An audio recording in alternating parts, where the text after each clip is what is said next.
Be sure and tell them Large Marge sent ya.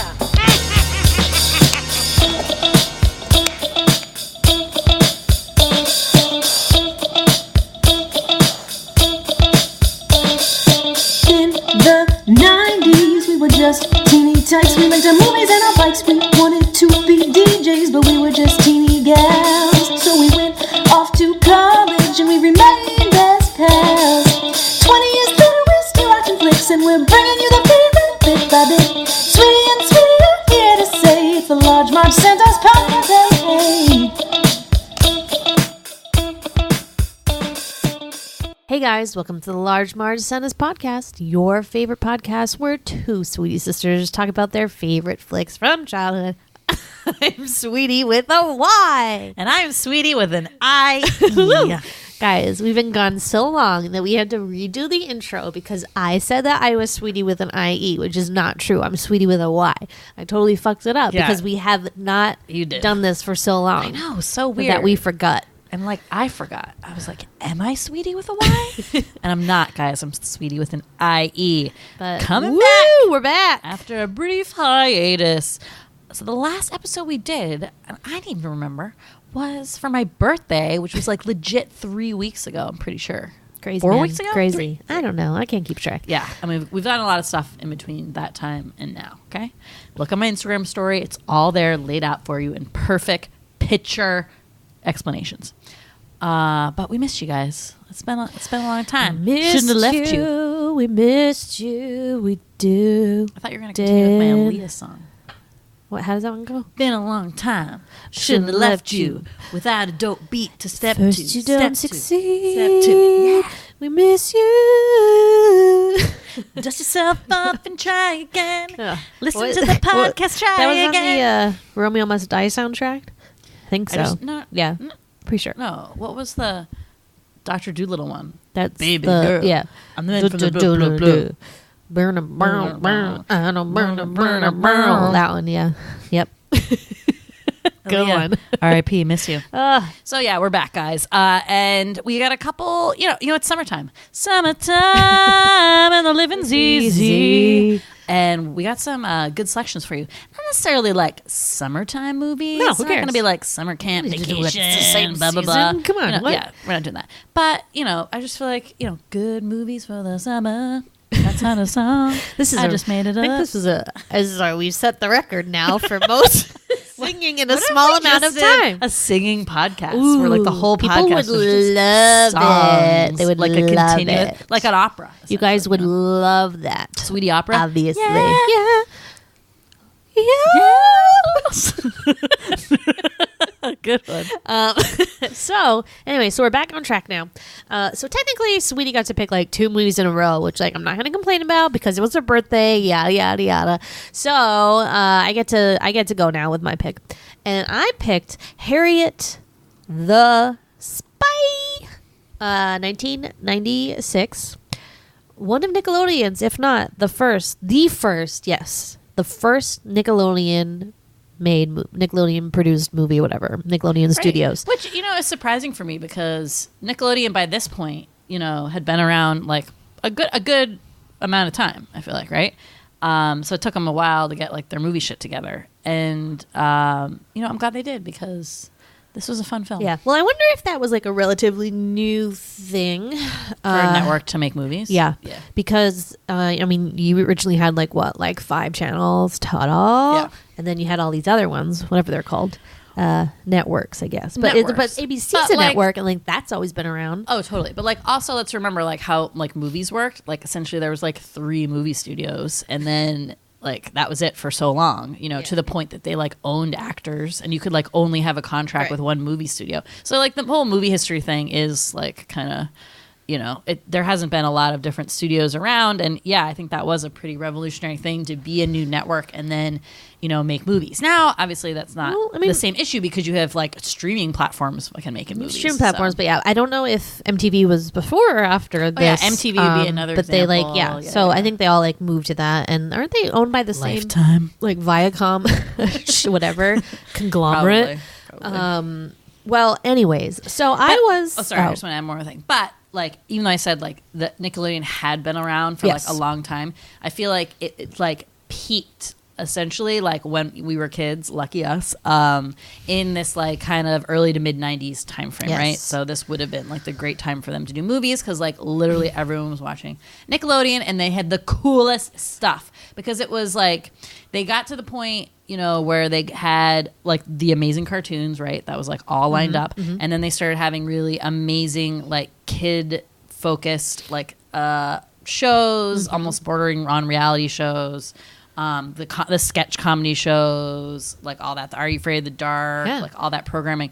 So it became like, it elevated, I felt like, that whole network into this like huge thing. It was just about like Double Dare and like, I don't know. Yeah, like it was about so much more when like we were kids. a really perfect mix of like this like kid stuff, but like cool kids. Like the older kid stuff was like just cool enough, but Yeah. not like drugs, right? It was like Right. a little bit like Linda Ellerby's going to talk about them a little bit, but Right. we're not going to go crazy. Oh, definitely. Roundhouse, no nudity. And I felt like it wasn't cheesy, and it had this like level of creativity, which I felt like spoke to kids but didn't like dumb it down as kids programming like kind of can do, which is what I would say about this film.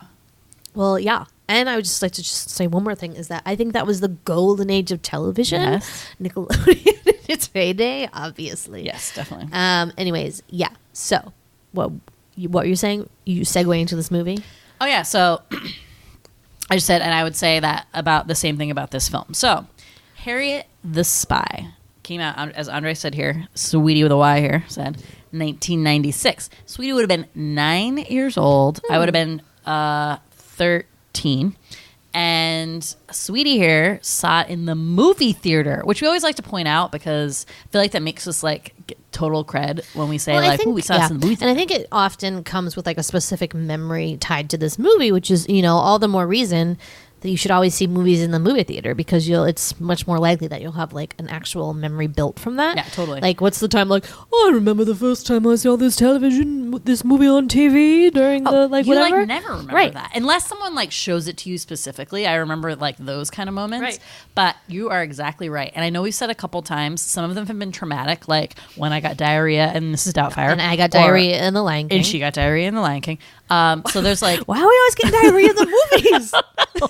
is it the popcorn? So like stuff like that. But then yes, as Sweetie said, Okay, sorry. like I just when have This past weekend, I went to that movie theater no. where the incident happened. Did the you have diarrhea? No, but like walking through those winding hallways, and then that little bathroom that's by the fountain. What movie did you see? In Booksmart again. I saw it with Phoebe, but that where that fountain is, and then the bathrooms are like in that little Yeah. hallway. Oh Yeah. my god, it brought me back, you guys. It brought me wait, back. oh, the dentist one. Yeah. yeah. Yeah. That's where we saw funny. it. But, Anyways, but sorry. you're right. So it does bring like back certain memories, obviously, because movies like you only see it one. I mean, okay, so I've seen a couple movies twice in the theater. Yeah, like, yeah. whoops. Okay. And most movies, right? You will have only seen them like once in the movie theater, and then you see them like multiple times, renting them or like whatever. So there are a moment, but also I feel like when you were a kid, like movies were such a big deal. You know, obviously, Andre and I go to the movies like once a month, twice a month. Yeah.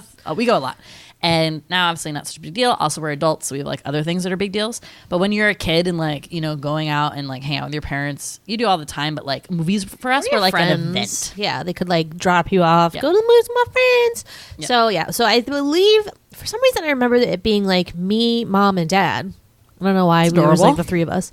I don't think you were there, but maybe you were there. I don't know. But the thing I remember the most about this is that instead of previews, they played a sneak peek of a brand new show that was going to be premiering on Nickelodeon that summer.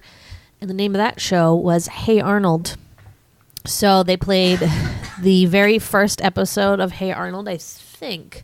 Or it may have just been like an episode in the first season. But I remember like vividly watching this first episode, and either the old lady behind me or mom, Carol K. Dumas, unclear who said this, but they were like, oh, it's so violent, because there was this like fight. The kids were like having a fight. Hey, Arnold? It was Oh, so man. weird. But I remember being like, wow, this is so cool. I thought the old lady was going to say, "Why does that kid have a football head?" No. No, good question, but they probably talked about it. But yeah, that was my memory. So pretty cool that like that was connected to this movie. Yeah. Very cool. Very I remember it being a big movie for myself. So lucky me, I read the book first, which I'm always very proud of. Right? Mm-hmm. Did not know until I was looking at the trivia that this was actually a book that was written in the 60s. Very cool. Because when you look on like Goodreads or whatever, and it has like 96 editions or something like insane. Well, that's the things with these books, right? It's like timeless classics. Timeless. Yeah, totally. So this is like rated like number 12th best childhood book of like all time or something, or number 7. It's like really high up there. So it was this amazing book. I read it as a kid. Like, okay, here's my reading style as a kid, right? Like, picture books, la la la. Okay, learn how to read. Those are fine. And then I jumped like immediately to chapter books and stuff. So it was like Babysitter's Club, Nancy Drew, awesome. And then I moved on to like this book called The Mixed Up Files of Mrs. Basil E. Frankweiler. Great book, guys. Have they made a movie about that yet? Yep. Or show? There was one, a movie. It was older. So these kids who lock themselves up in a museum in New York City and like sleep there. It's so fun. And then I moved on to like adult mysteries and basically like never turned back. So I didn't like read a ton of kids books, but I remember like that one and then this Harriet the Spy I was like obsessed with, and all I wanted to do was be fucking Harriet because I was a writer. I got one of those little composition books. I didn't dress like her, but I was really interested in the art of spying. I mean, who's not? I know. I think it's the most funnest thing that has ever happened to me in humankind in general. Did you have a notebook? I mean, I had several diaries. I don't know if they weren't ones that I took around with me like everywhere, but I wrote bought, like this so the much. composition like black but and I white wrote one. so much in my journals and diaries that like, but whatever. But it wasn't, I don't know, but just the idea of spying is very fun. And some people, I guess, are not snoopers, but I'm pretty sure everyone has to be a snooper, right? Like there has to be some curiosity, maybe not as strong as like ours Some is. people, it's just not in them. They just don't have that in their gene, and I don't know what's wrong with them. I am like snoopaholic. Yeah, you're a real Snoopy. Snoopy. I'm a Snoop Dogg, and like it's hard. It's hard for me. I mean, now that I know I can just pull up the police scanner whenever I want, I feel like God, and I'm just like, oh, I wish I knew what the Snoopy situation was next door with this cop, and now I know. But it's. I just think there's something about it that you're just like, oh, I want to be a spy. Yeah. But of course, we could never be spies because we can't keep a secret. Yeah. But this was a good fantasy to like pretend we were spies. Yeah, and I would say like. I don't know if I mean, obviously she's Harriet the Spy and this is like a huge part of the book, but she's really like an observer. That's what I was going to say. Like, it's not that she is like a spy. She's just like very interested in like the goings on of everything. Right. And it's like, even when the stuff in her journal gets revealed and we'll go over it, because that part is taken like extremely out of context. And you're like, okay, why was that girl skipping like massive parts? Like, how did she know like to fucking take it out of context? Anyway. Really, all those things were like observations about like the kids at school, and it goes to like what you write in your diary, and like like private. No one is supposed to read it. You're not writing those things down because anyone will ever read it. It's almost like if you had the superpower of like being able to like tell people's inner monologue, which is like what is that movie? The Mel Gibson one or something? What women want? Yeah. Okay. Wait, is that it? Where he can tell? Yeah. And then that's how he knows what women want. Yeah. And then didn't they do like a reverse Yeah. women one? Okay. They've done like every iteration possible. It's like, what babies want? And it's like, okay, we get it. But honestly, like that sounds like a great thing, but really it's horrible because honestly, I don't want to know what people are thinking. Like that's an awful superpower. I mean, like I think some terrible shit. Other people think terrible shit too, but like it's private, and I don't know. Yeah, but I agree with you. Not so much a spy as an observer, which is like, I mean, what a writer needs maybe to do to really like embody, to like capture things realistically. Well, it reminds me of if you ever read about the process that the writer David Sedaris does. So he's like this epic, like journal. Well, like, but what is his style of writing? Like, like diarist. Diarist, yeah, I don't know. He writes they're all about his life and like stuff he does, and he's like the most hilarious person in the entire world. He's like 15 books, right? and they're all about his life and his family life and stuff like that. So when you read stuff like that, you're like, how does this guy fucking remember all this shit? It's because he keeps diaries. He keeps like journals every day. He just writes and writes and writes every little thing that happens to him. He'll write it down, just like Harriet. Yeah. So like if you're thinking like that's what she wanted to do, which is essentially she wanted to be a writer, right? That's what she was going towards. She's doing it. But yeah, so they call a spy in this, which is so cool because and very enticing to children. Who didn't want to be a spy? Yeah, I want to be a spy for sure. But so anyway, this movie stars Michele Trachtenberg, if everyone remembers her from Pete and Pete, right? The Pete's friend. What was her name? I forget her name, but I'm pretty sure Iggy Pop was her father. Well, yeah. Love it. Yeah, she's really adorable. And then grows up later to be, if you've ever seen the movie Euro Trip, as one of the twins. Okay, that movie is fucking funny. Was she on Buffy? Or no, that was maybe. Maybe. No, I think so. I think you're right. Okay, but Yeah. Allison Hannigan was two. Right. I think, but she was also. Yeah, I think so. I mix them up That sounds sometimes. right. I don't know. It could be right. It could not. I don't know. Yeah. But yeah, she was pretty big in this time, and especially during the Pete and Pete phase. But I think this And movie Nickelodeon. obviously really like shot her up pretty high. And then she was kind of a real person for a while. Now she's kind of back, I guess, here and there. Doing stuff. Yeah, maybe. I only know because she's like randomly friends with Lydia Hurst, who I still follow on Instagram for some reason. And I always see, I'm like, hey, it's Michele Trachtenberg. So that's why I know that. But yeah, so her and then one of our faves, Rosie O'Donnell, plays Also peak Rosie O'Donnell time. right. Also peak Rosie 1996. O'Donnell time. I just find it so interesting that they could like really give her any role. Like I feel like nowadays typecasting seems to be more prevalent than it was in this time period because Right. you got like, here, Rosie, can you play this like very masculine baseball player? Thank you. Okay, bye. And then it's like, Rosie, can you do? Oh, I'm blanking on another The doctor character of Now and Then. Yes, who's also probably a lesbian, but you're definitely straight. I'm the friend of Meg Ryan in Sleepless in Seattle, who's hilarious. Yes, and then in this one, they're like, just be normal, except you're straight again. But like, yeah. Well, and this is honestly my least favorite Rosie O'Donnell because she's so flat when she can't be funny. It's almost like a Robin Williams when you're like, here, like play this very toned down part. But she finds ways to like deliver funny. No, I think she's great. Yeah. And she's brilliant. But like her whole character of Golly. Oh Golly. I swear to God, this whole time I thought her name was Gully because the way that Harriet says it is Gully, and then they show her writing it one time and it looks like a U, but Do they it's an explain O. why they called her that? No. Yeah, they must in the book, but I don't remember. Anyway, so she's Harriet's nanny, and Harriet's 11, so you're like, what the fuck are you doing with a nanny? But they have a really awesome relationship. Her parents are very busy. They work in New York, and they're like never around or whatever. So anyway, so she's the nanny, and she's adorable, and they have this like great rapport. And then, but really, she's just there to deliver like these like. She's basically like a sage. She just delivers these like little chunks of like classic poetry and like words of wisdom throughout the whole film. It's adorable, and I love it. But I'm like, wow, this is like all this character is. Yeah. She's like almost like a Jiminy Cricket. Yeah, and her it's shoulder. very, I guess, I don't know, what is that, like Telemachian to like have that like That's so smart. Man, you're smart. I'm really smart. Well, it's so when you say like something's like if it's like a hero's, not a hero's journey, or maybe I guess Odysseus will be like a hero's journey, and then like his son Telemachus is then the Telemachian journey, which is like when you're kind of growing up journey. And I think in that journey usually the character gets things taken away from them. So you see this in like Harry Potter and like towards to get to the last book, like all his like safety net of people that cared about him gets like lowered and lowered more and more. In this movie it's like pretty severe, but Golly is like the first part of that, I would say. And like she has all these things that she feels safe with that all get taken away. Right. And so I think she's definitely there for that purpose too, to be taken away, to show.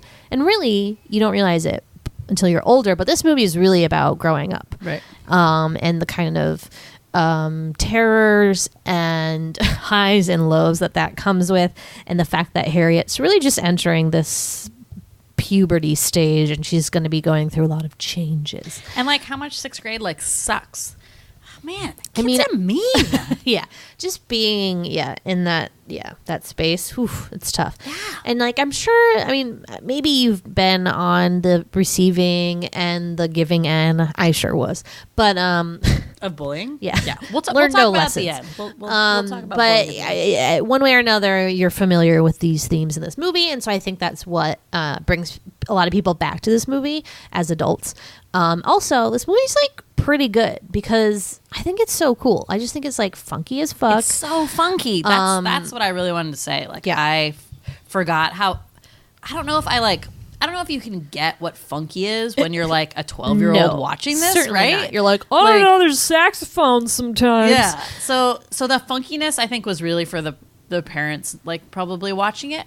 But this movie does have like a great edge to it that is interesting to see in a children's movie, right? And also something coming out of Nickelodeon. But like I said, not that it's surprising because Nickelodeon really did have a lot of like, as I use the word creativity, but like I like the kind of edge word that you used to like a lot of their stuff, which I think what made it like really watchable, not only for kids, like we always say, but for parents who are taking their kids to these movies. I just think it was good quality shit. Like I really liked it. So I was pleased to find that I still felt those same feelings more or less rewatching this now, and I rewatched this sort of recently, so it wasn't maybe also that was not like a year ago or so when it was streaming also, but still very, very enjoyable, and I liked it a lot. Yeah, it's cute. So there's like a couple actors in it, but Rosie and Michele Trachtenberg are kind of the main ones. There's a bunch of kid actors that end up doing like some stuff, but not like really anything. Yeah. Eartha Kitt is in it, like randomly. She's cameo. Kind of cool. Which again, I guess is a cameo for like the adults because like I don't know who the fuck that was. Oh yeah, same. She's like a cool voice. You're like, well, it's cool. But like no one else really like that big. So that's pretty neat. But yeah, it was really fun to watch. I'm into it. Cool. All right, let's talk a little more about it. Okay.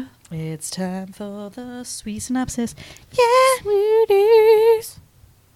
Okay, I don't have a quote, but I just want to say, here I am eating my tomato and mayonnaise sandwiches. I thought for some reason that was so gross when I was little.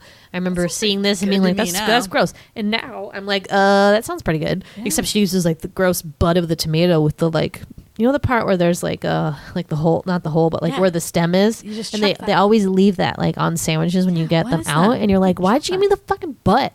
Our aunt told us a funny our aunt Kathy told us a funny story about the butt that we don't have time for. But good times. That's what that's from. Okay, so Harriet M Welsch is an 11-year-old girl going into the 6th grade in her Upper East Side elementary school in New York. So this is like pretty ritzy as fuck seems to be area. I'd say most kids are rich, a few are not. But regardless, Harriet does have 2 best friends, and that is Janie, the STEM wonder, her friend there, and Sport, whose real name the teacher said at one point, but I forget. Yeah. I was like, really? Sport. We'll just call him Sport.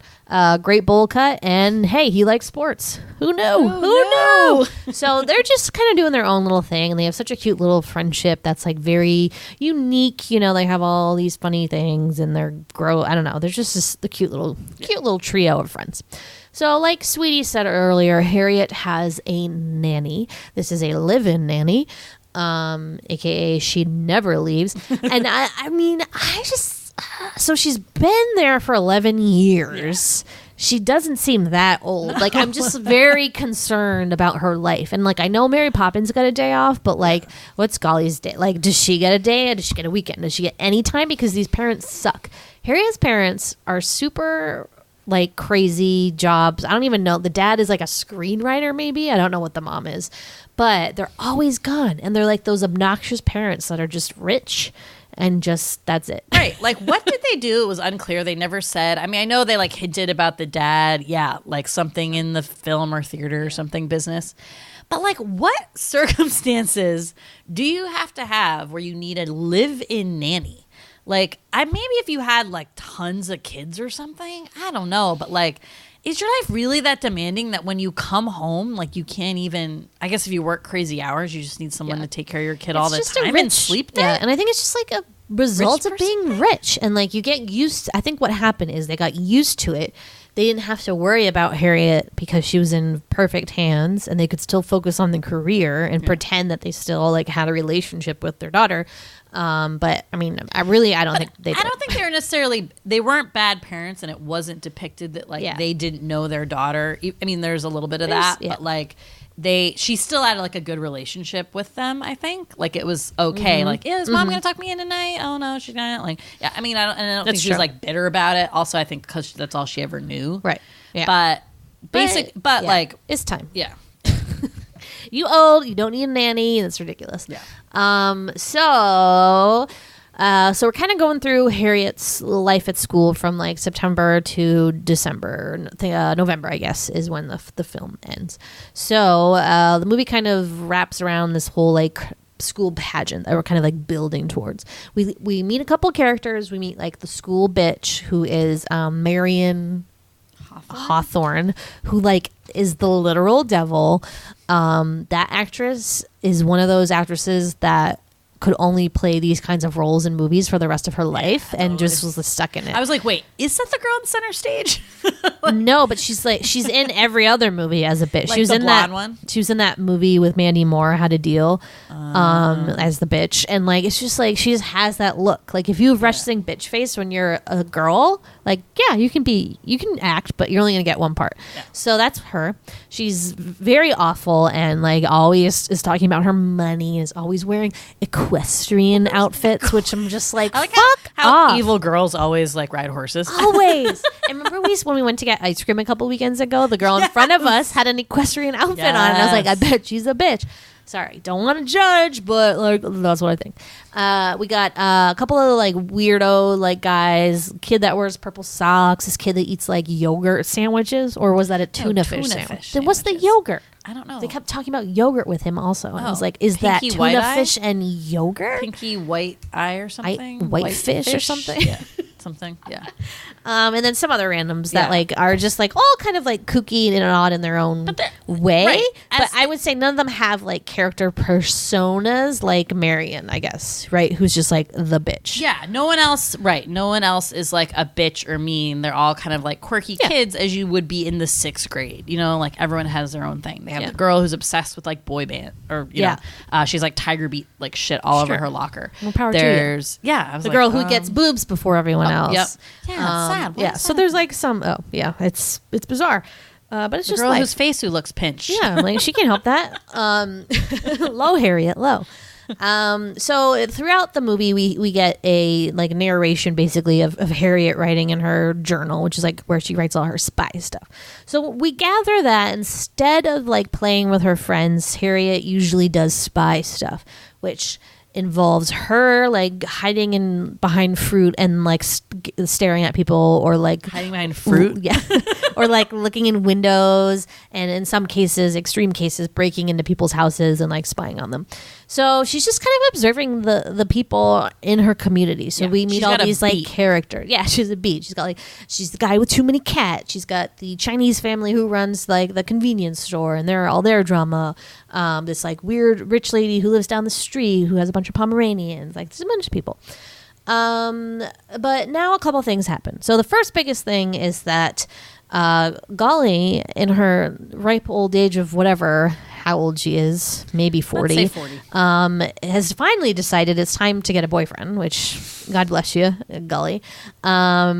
And she brings her boyfriend over one night, which seems very un-Golly. Yeah. Like the movie thing definitely, but this, even just having somebody over in that house after 11 years of always following the rules, it just seems odd. Maybe she did on purpose. I think it's sabotage. Yeah, you're right.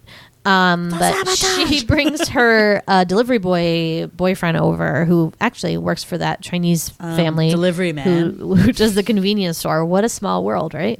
Her boyfriend is I don't know, it's funny. So he comes over one night, and then Harriet actually really likes him and finds him cool. He suggests they go to the movies because their dinner gets ruined. So Golly's like, the Welches will be back, and they're like, not until forever. So they go to the movie, they come back, Of course, this is the one night every 10 years that the Welshes leave a party early or whatever, and they come home to find them missing. Why Golly didn't leave a note is beyond me. Like, this was the heyday of notes, right? Yeah. You're like always fucking writing notes, Right. especially if you are supposed to be at home watching a child and then take them somewhere else, and before cell phones and all that, right? Yeah. So that was very unusual as well. Yeah, this is total sabotage. She self-sabotaged. But it's like if they had a live-in nanny, you're telling me that she was never allowed to take her out of the house? Without asking? I don't know. I mean, she was basically the parent. Yeah. Like, taking care of your kid for that long, obviously, like, the kid is with her and she's Yeah. fine. I mean, Yeah. I don't know. Yeah. I agree, though. But Leave a note. leave a note. God. So there's this kind of kerfuffle, and the mom's like, "You're fired." And then instead of being outraged, Golly's like, "You're right. It's time for me to go." And then mom's like, "Wait, what? No, I'm just kidding." It's so weird. Like, girl, you just said she was fired. Like, don't say it if you don't mean it. But so they have a little discussion, and they realize that yes, I guess it's time for Harriet to grow up. So unfortunately, she has to say goodbye to Golly, and it's really sad. And she's like kind of crushed as a person. I feel like she's experiencing like her first bout of depression or something. It's I got that sense anyways. That like, Well, wow. very sad, but it's like basically that was like her parent. Yeah. So I mean, that I don't know how a graceful exit of that like person would have been in her life, but like it's basically saying like, okay, like bye, my other mom, like never gonna see you again. Yeah. Like, I don't know, could they just like weaned her off of her or something? Like, Yeah, like what? It Come just around for seems- dinner? Yeah. I don't know. Yeah, it was very extreme. like yes, she needs to like bathe herself now. Yeah. Like she shouldn't have someone telling her like get out of the bathtub. Right. But like yeah, I felt that was sad. So you're right. I think that is like the first kind of crushing blow, but something that makes her grow up. Mm-hmm. And then the next thing is the friends. yeah. So they're doing their Coursing thing. around. Playing tag. I hate tag. Tag is like scary as fuck. No, thank you. Don't want to play that.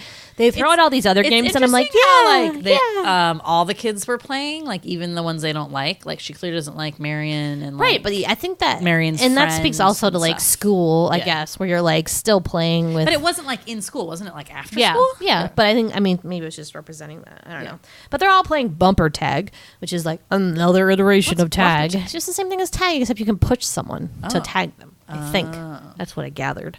There's so many different kinds. Freeze tags, stuck in the What was mud. TV tag. TV tag. You gotta like say the name of a television show to like unfreeze Wait, someone. Stuck in the Mud was the one where you go under people's Yeah. legs To to unfreeze unfreeze them. them. That was cool. Hilarious. I don't know if anyone else's school had that, on. but ours did. Stuck That's in what the it was mud. called. I made up, if you remember from our Men in Black episode, I made up a tag game called the Men in Black tag game. Okay, we got to start remembering these because our niece is coming in a couple weeks. Who doesn't remember tag? No, but like iterations of those Oh, and see sure. if she'd want to play them. Sure, of course. She can do hide and seek. Oh, great. Wait, The scariest one. somebody else? Great. No, that was her. I played it with her. Yes. Oh, cute. So they're playing bumper tag, and unfortunately, Harriet kind of like loses track of her journal, or her notebook, and Marion, bitch face, picks it up and is like, "Oh, private property of Harriet M Welsch. This is for me," and just like opens it on the bench and starts reading it out loud to people, which is like every person's worst nightmare when you've been writing. Is your diary getting found and then like read by people at school or whatever. So she reads out like all the worst parts about all the people that like Harriet said. And for the record, some of the stuff is bad, but like most of it's just like fact. Like the boy with the purple socks. Yeah, he's got purple socks. Yeah. This kid eats tuna fish sandwiches. Yeah, he does. He's not going to deny And it. I think it's like it mostly brings up a little bit her like cynical like nature that she has because she does have like a cynical like somewhat like dark side to her, I guess. Like when she's like, "Oh, if I was a guy with the purple socks and I was only known by that I wore purple socks during school, I'd kill myself." Like that's like a pretty dark it's thing. pretty dark. Very dark. And that's not great. But yeah, I think the other stuff is like pretty harmless. I'm still confused why she would write down the stuff about sport in there. I mean, she didn't write it like that though. Like with the way the tone, it's interesting the way that because she had said those parts to us. Oh, she did. remember Okay. kind of, in like some way. And it was not like that. And tonally, like, it was relaying different. a Yeah, it was just story. like, and it was much more sympathetic. And which I think goes to show with the like, there's always two sides. I mean, there's, it's interpretation or whatever. And Marion chose to read everything in like a really mean, harsh way. And like you said, like randomly leave shit out about like that we know was in there, but whatever. So everyone hears these things about them and are mad at Harriet, even though they're not mad at the kids who are then laughing after the thing about them is read, which like I'd be pissed at everybody and be like, fine, fuck you, and then like leave. But no, they all decide to rally together and hate Harriet. So now we're treated to like an hour of bullying Harriet, which is like very traumatic. Yeah. So she's now lost her two best friends, her only friends really. She's lost Golly and Sport and Janie. And then the rest of the kids are all mean as fuck too. So they do really mean things. Right. And then that really kind of creepy kid thing where like basically like mob mentality where it's like one person starts it and then you like all gang up on one person is like really terrifying crazy. to me. Yeah. It's very extreme. But finally the last straw, they dump a bunch of paint on Harriet and she's like, I'm going to get you. I'm going to get you so bad. And she does. And she seeks her revenge on all of them. Again, to varying degrees of severity, all the way up to like cutting off a girl's ponytail, or braid, bad. which was like, I think the worst one. Yeah. Knocking over someone's popsicle stick house, like, oh, nuts. Yeah. Like, I don't know. I don't think science that was bad. projects. Yeah, big deal. Like, I don't know. Some of it was crazy. But she does do some mean things and says some hurtful things to Marion, which, by the way, I still think are not as hurtful as all the things Marion has said about Harriet for like her whole life. Right? Like, Yeah. that just still kind of pisses me off. That like I get that Harriet was wrong also, but like everyone else was a bitch too. Like it's not fair. No, definitely. I don't think like bad behavior shouldn't like breed more bad behavior. And with like bullying, you're always like, okay, like where are the parents or the teacher? I mean, I know that teacher's it's like like- slightly dim, but like what is happening? I mean, do parents and adults just not pay attention to that stuff because you're just like, oh, like that's kids or whatever. But like them like chasing around, putting on all that like equipment and then just following her around and being like, all the time. Like, what? And also, like, just want to point out that like Harriet's parents didn't call all their parents Yeah, through all I of this. know. Like bullshit. Whatever. Team Harriet. So, but yeah, she goes too far, and then her parents take her to the therapist. She can't write in her notebook anymore, which is like the third really upsetting thing that happens to her. So she's going through a lot. And then Golly comes back for. The parents think that she could use a little Golly in her life. So things have been going better. She's been like bonding with them and playing games with her parents now that she's not always writing in her notebook. So Golly comes back and Harriet tells her kind of what's been happening and she gives her good advice and is like, you have to apologize and you have to lie and like say that you didn't, that you're not going to write mean stuff or like I forget why she had to why did she have to apologize and tell a lie? Well, that she said to say that those weren't true, the things that she wrote in the But like they were, book. like we said, Yeah, it's just so fact. that was a lie. So the way she kind of makes amends, she tries to make amends with her two friends, and they don't really say like they accept the apology, but they also don't. Really very good at she didn't try very apologizing. Yeah. She's like, I'm sorry, Sport. Can you hear me through this door? Well, but they do recognize that like she tried, I guess. Yeah. So then in school, she's like, I think we should have two like editors of the school paper or whatever. Like the president shouldn't also edit the paper. Yeah. Like we should have a separate editor or whatever. So the class does a vote and they all nicely vote for Harriet to take it. The guy with the purple socks who doesn't say anything. Kid with the purple socks nominates her in this like adorable way. Beautiful speech. I think they got married. I would like to think that as well. And it is fan fiction that I'm going to write. And like it's going to be great. He just really liked her. And I'm so God. happy. Yeah, that was sweet. So See, then he didn't care. all is good. And then Harriet gets to write kind of basically a better apology note to all her classmates, essentially, by writing this really nice kind of like editorial. But also takes her writing skills in a different direction because Golly had told her like she's going to use that writing basically for something else. You're going to start writing something else, or you should start writing something else instead of just like observing people. So use those skills to then do some real writing that's going to make a difference, right? So she uses it to write the school newspaper. Woo! And everyone loves it, and they're like, so love what she writes and think that's funny, and so she's back. So all is well. They do the school pageant, put off a stink bomb. Life is good. That's it. And then she's kind of, we're left to assume she's going to be okay. in this crazy world of growing up and puberty. But that's the flick. So pretty simple in plot, but felt a little long watching it. I was like, oh, we still have to get through like this and this and this. Yeah. But I mean, a lot happens. So I guess, I mean, the thing that sticks out the most to me in this movie was always the like scary bullying stuff that they did to Harriet. Like, I think the pouring blue paint on Harriet scene is like very traumatic. It's just very upsetting, and it just seemed, it's like, and I know this is, I mean, you're not supposed to say things like this, but like it verges on like tarring and feathering of like just people, like you said, like mob mentality, just kind of like. I think those kids really wanted to go along with it. And they like all hated Marion either. Like nobody liked her, and it gave her this sort of power play that she was like able to then like get all these people to follow her. Which like, seemed really weird because they hated her and never liked her. But man, that paint scene. So what was your experience with bullying? Were you the bully? Or I mean both. Like I think that I have joined in like situations where we have this similar mob mentality, and it I don't know, it's just like a weird psychological thing that is crazy. Yeah. But I've also been on the other side of it, and like mostly it was like stupid boys. I think we've both gotten like mean boys being like, why is your hair so dark on your arms? And like stuff like shitty boy stuff. Yeah. So yeah, definitely been both, and obviously feel bad about being a bully with a group, I guess. I was never like a bully, like standalone, like, or like ringleader. Yeah. I don't remember being, except for like one time. There's some people who are just like that. So when I was in third grade, I had these like two best friends, and like when we were all together, like one of the girls would so Catherine, the one girl, was like the ringleader, and she'd always pick basically like one person to then like bully the other person with. It was so weird. So I remember I was at her, like Erin, this was the other girl, her birthday party, and they decided like they were gonna bully up on me during this birthday party. So they're like running around trying to like take off my bathing suit, just being like really awful. I had to call my mom, and she'd come get me. Poor Carol. And then like Erin, like, I don't know, my mom must have talked to Erin's mom, and like Erin wrote me this like apology note and everything. It was like so awkward. But I remember that like happened all the time with this like group of 3 we had, and we only had 2 classes in my grade. So like we were never all in the same class. So 2 of us were in one class, then we'd be friends, and we'd be kind of against the other girl. And if the other girl was not in the class, blah, blah, blah.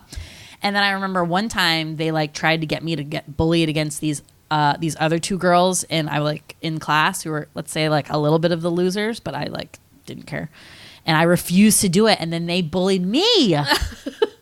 Did you ever bully someone? You were never a bullier. No, wow. I always felt so weird. I like physically like could not do it. It made me feel like so sick inside. I was just not. I felt so uncomfortable. Our little sweet sweetie. I know, but that was the end of it. She is pure. By 6th grade, like really. All that like went away, thank God. So I can't like imagine when people. I know it's like so much worse than that. My story is like small potatoes. Yeah, it definitely peaks in middle school. I would say middle school is bad, but man. Wow, 6th grade, rough stuff. Yeah. I mean, luckily, like I just had one really good friend, and like we just kind of stuck together. But like, oh man, like I like 6th grade a lot, but I remember it being like really like a lot of that bullshit, and that sucks. And you know, you're gonna get through it. If you're in 6th grade and listening to this podcast, good for you.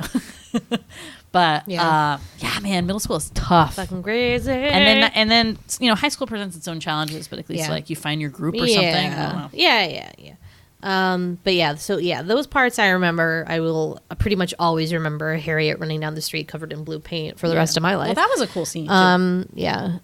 You like when she jumps in the tub? Well, and when she jumps in the tub. But what was awful about that scene was that the teacher like thought, she's like, oh yes, class, like let's clean Harriet up, and it's like this dark blue play. It's not like watercolor, like it's like thick paint that is staining her. The kids are like rubbing it more on all over her, and I guess, I mean, to her credit, the teacher I think is very sweet, and she just like didn't really notice that.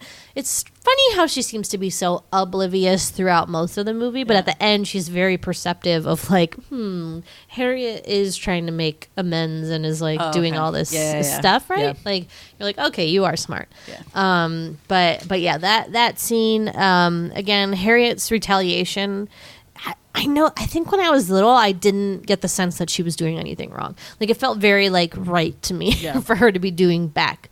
And I think think so too. And I mean, yeah, the hair thing. and then but- like the punishment of like, oh, now you have to go to a therapist. Now you have to like do all this, right? It's like, ugh, it's just kids. It's just life. Like the other like. But I think she did need a therapy for, like you said, like the sort of abandonment stuff that was like going on with her. But they don't seem to like harken back to that. Like, I don't know if the therapist is making that connection. They're just making the like she's angry connection. Yeah. It reminds me of like, do you remember this movie came out kind of recently called When a Monster Calls, and it was like Felicity Jones was like dying, and then the son like imagined this like monster, and the mom tells him like, if you want to like yell, you yell, and it's just like Inside Out, same thing. Like we do such a weird thing where we're like conditioning kids to like not feel things, right? Instead of like teaching them how to deal with emotions, we're just like, no, like you can't be mad, you can't be angry ever, like that's wrong.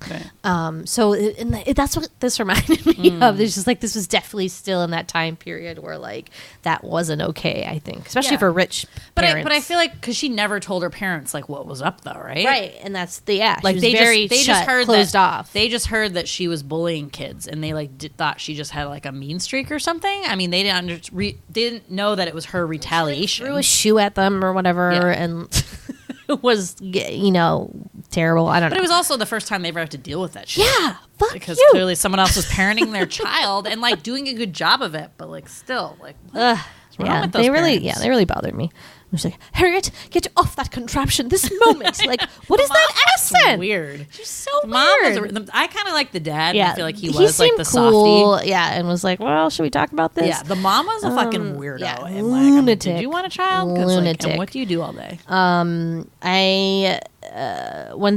Another thing that I just remembered that I didn't.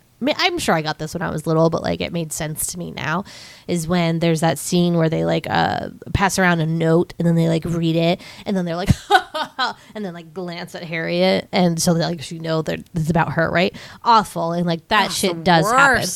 But in that scene, throughout that scene, Harriet's writing like one letter at a time on her notebook. And you can't, it's purposely done so that like you don't know what she's writing there. But then later it's revealed that like kind of through flashback that it says everybody hates me. And it makes me like, so like it actually makes my heart hurt. I'm like, oh, Harriet. Because like, that has to be the worst. And that's why like I kind of do enjoy her retaliation, because she was able to like rise above that and be like, like there does come like a little cycle for her where she does get like really down about herself, but then she like rises to the top a little bit. And maybe that wasn't like the right way to do it, but I still applaud And that. she felt bad. There's a scene where she's like crying after she does all the bad stuff. So Well, you know I think she's the not a sport total one monster. was like pretty Yeah. bad. So And- like she had like spied on Sport, or no, she like went to visit Sport at his house, and you learn that his dad is like a writer, and so he like doesn't make any money, so it looks like they're on welfare, and so they get welfare checks, and then they, he's in charge. I'm unclear why the dad, even though he's a writer, like literally can't do anything. Is he an alcoholic? I think that my theory is that he was more alcoholic, and maybe they added some of these like darker things in before, and Nickelodeon maybe made them like take some of that That's my feeling out too. Because like, why was he sleeping during Right. the day? Yep. Why can he literally not do anything? Yeah. He can't clean. He can't cook for his son. He doesn't work. He doesn't have a Can't job. go to the store and buy bread. Yeah. Like, is very bizarre. You have an 11-year-old like doing the books. Like, what the fuck? Yeah, he has to. Something's gonna be up there. So anyway, so then they're like, she's helping him clean the apartment, and he like puts on like a little apron and has a duster, and they're like kind of fooling around or whatever. And then she takes a Polaroid of him, and so she keeps it because it's like funny and they're friends or whatever. But then when she's looking to get revenge on him, she does the old go to the photocopier and make an embarrassing poster of your friend, and then tape it all over the school. Man, I love that. Movies. That old chestnut, yeah. Never seen that happen in real life, but man, is that a movie trope? But man, it's effective in a movie. And then the look on his face was just so sad. Crushing. And I think that made her cry. But still, the look. I mean, at the part in the park where they're reading the notebook, you think for a moment that Sport's going to be like the only one who's going to stand up for her, and he turns against her too. And it's again like, I don't know, like she wasn't being mean. Again, it was the way Marion freaking read it. Like she wasn't being mean about it. Like she was just writing about her friends in her journal. Like But I know that was hard to hear because you don't like. I mean, it's done well, but you do know that Marion's family is like insanely rich, right? Yeah. Obviously from the nanny, but like as a kid, I don't know if you put together like, oh, if someone has a live-in nanny, they're like wealthy. But her apartment was like insane. Yeah. But like modest in some ways though. So it's like not like probably not. But they were wealthy. But with sport, he knows that like she's super rich. But that she is like nice to like pretend instead of being like, oh, I'll pay for your bread, is like, oh, you dropped this on the ground because she knows that like he'll feel bad about it. Like that, I feel like alone should have been like his clue. Like, okay, I think something's not right here. Like we're not getting the whole story. And Janie, like. Her thing about her in the Notebook especially was not very mean. That one, if you remember, was like, Janie is a genius. I can't tell if she's going to be a genius or like a crazy person someday, which is like fair. She's like a mad scientist who like will probably invent something genius, but along the way is going to do a bunch of like crazy ass shit. Which she already was. Which like she should have read that and been like, yeah, you're right. Yeah, like girl, you're right. Like it's like that was true. But like, she kids turned don't on have that her. sort of, like, I know way it of just thinking, it just you know? bums me out. I know. And like, oh man, I really feel for Harriet. You know, like losing these things. Wow. She survived. She's a survivor. I'm just like, oh man, it's deep cuts.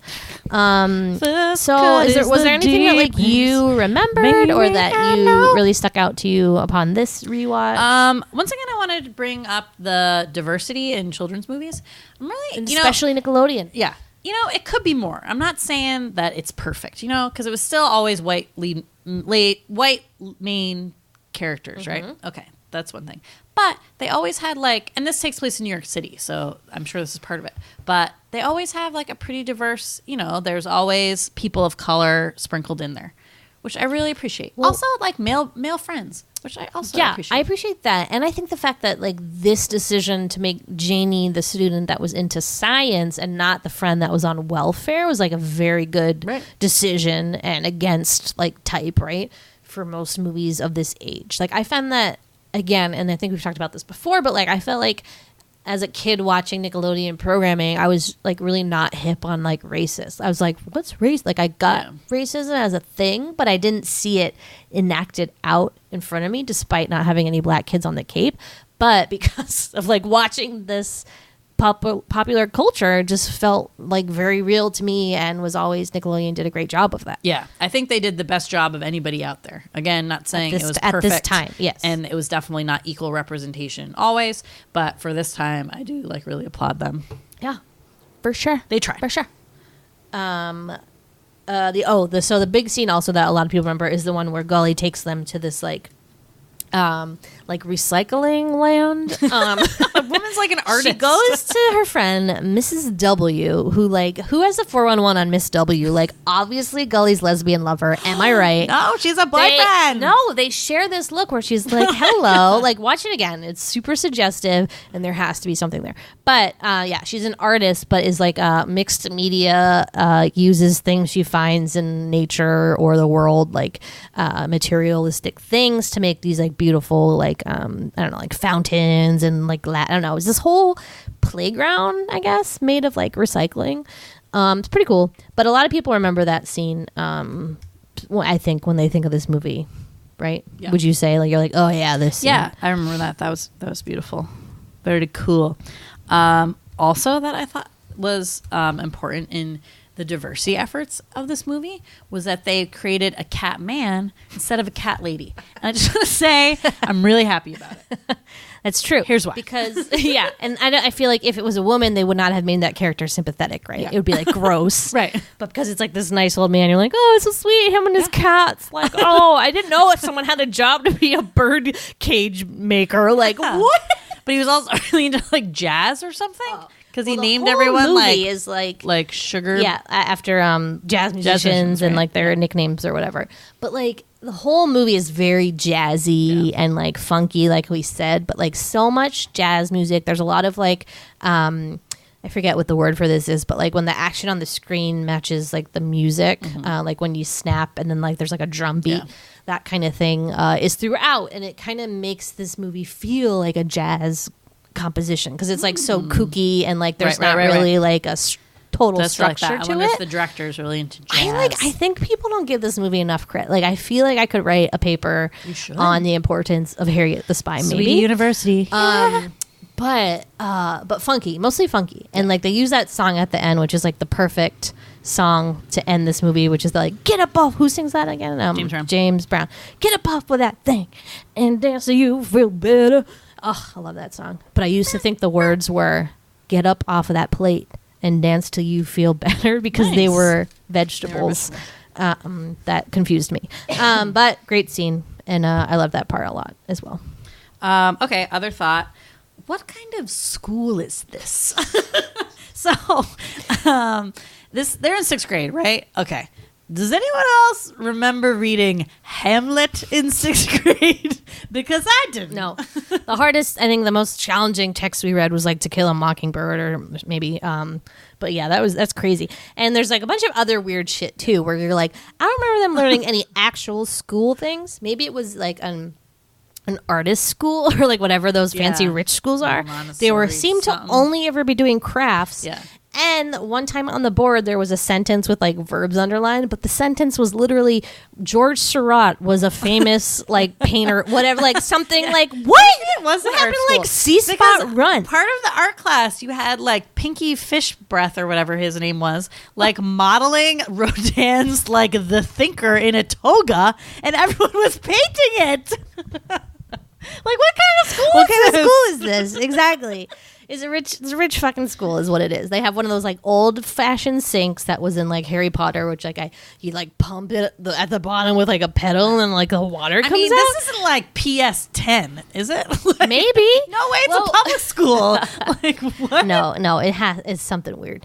But yeah, that always stood out to me as well. For sure. So I mean, I just talked about this, but the school pageant at the end, Marion has the brilliant idea to have it be like a feast, and then like everyone's a vegetable, and she gets to be the gravy boat to do like the ballet dance at the end. Oh man, the worst. I do not hate Marion more than in that moment when she's dancing faux ballet moves in the gravy boat costume in the brown leotard. Tights. Like, can't handle that at all. Her face and that like whatever thing on her. Ugh, I can't. But Sweet and I did have a lot of fun pointing out all the other vegetables. Which again, who made these costumes? Awesome. Which parent is like an Oscar-winning costume designer who Is did it one these? of those things where like, I think this may happen, but I'm not sure. I don't have kids yet. Like, if you're in a school play or whatever, then like your parent is in charge of making your costume. Probably. Right? Okay. But it had to have all been the same like designer because the drumsticks were all the same.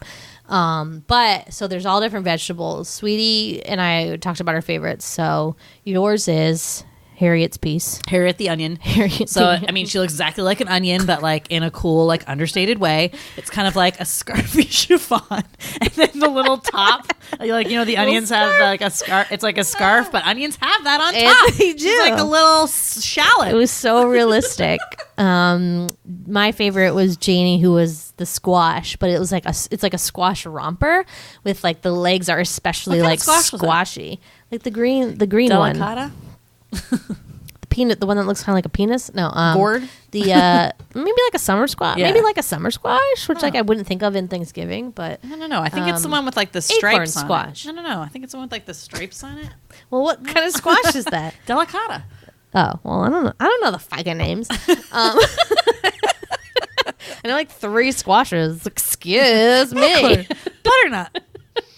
And then what was the other one we saw that was like we were like, ooh, broccoli, radishes, corn on the cob. Corn on the was cob. adorable. Okay, that one was good. That one I didn't was like good. the radish one because that seems Okay, really that random. was just like fucking What radish. They were like radishes? individual radishes. They're not going to be on Thanksgiving.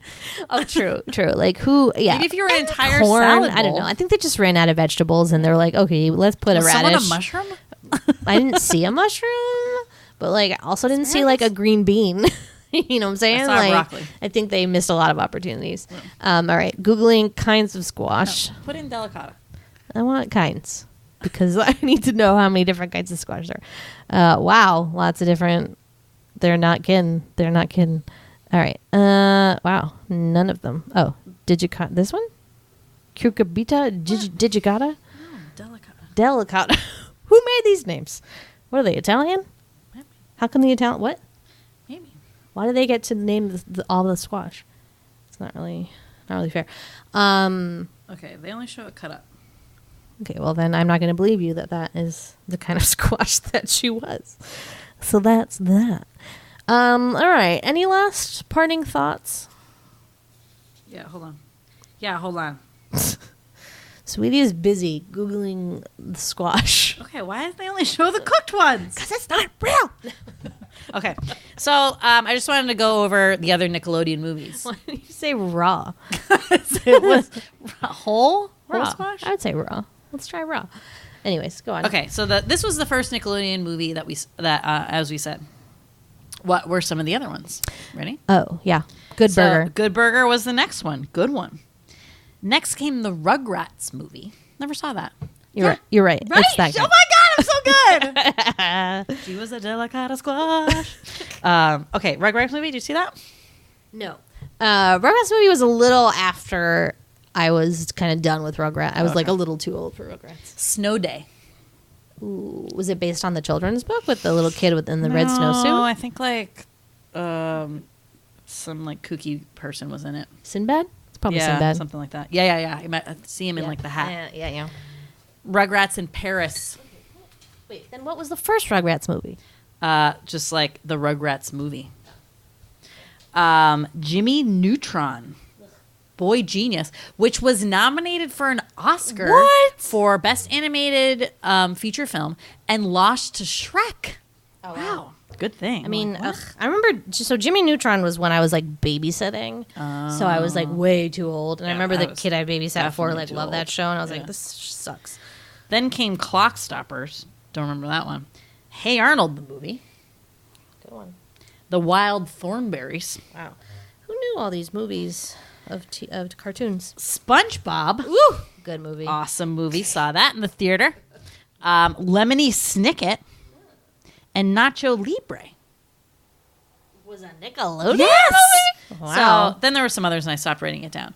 But interesting couple flicks there. I've only seen a couple because I, like you just said, basically grew out of these movies because, pretty soon I was in high school and then they just weren't like catering to me like so much.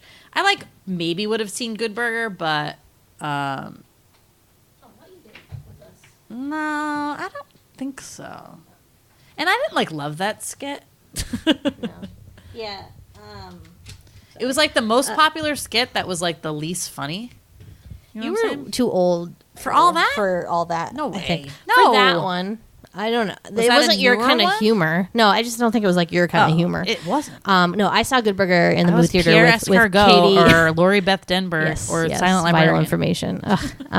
No, I saw that This is a with library! Kate in the movie theater, like when she was visiting, or like I was visiting her in the summer. Yeah. Very memorable. Thought it was the funniest thing ever. It's streaming on Hulu, and I really want to watch it, but I know it'll be so bad. It's bad. But you know what it was? It was during the day of like fashionable vinyl leather was like really big there, and the uniforms of like the mean other burger place were like super hot, and I was obsessed and I wanted one so bad. So that was my takeaway. But anyways, Harriet the Spy I think is a great movie. I would watch it again if you haven't seen it in a long time. Definitely worth a revisit. Did you have anything else to say before you had a coughing attack? No. Sorry, guys. Recovering from strep throat here. She had the strep. Sweetie strep. Streppy sweetie. No, that's it. Okay, cool. So we're glad to be back. Hope you guys enjoyed it. Hope we're not too rusty. We'll get better as time goes on, I'm sure. But yeah, check out our Instagram to find out like the rest of the movies we're going to be covering this summer. You can find us at Large Marge Sent Us. We're also on Twitter at the Sweetie Club. I don't update that as much. Apologies. Sometime, I'm busy, whatever. Okay. Sorry. She's busy. Definitely do Instagram because that's more enjoyable. Yeah. Anyways, thanks as always for listening. Love you. Bye. Bye.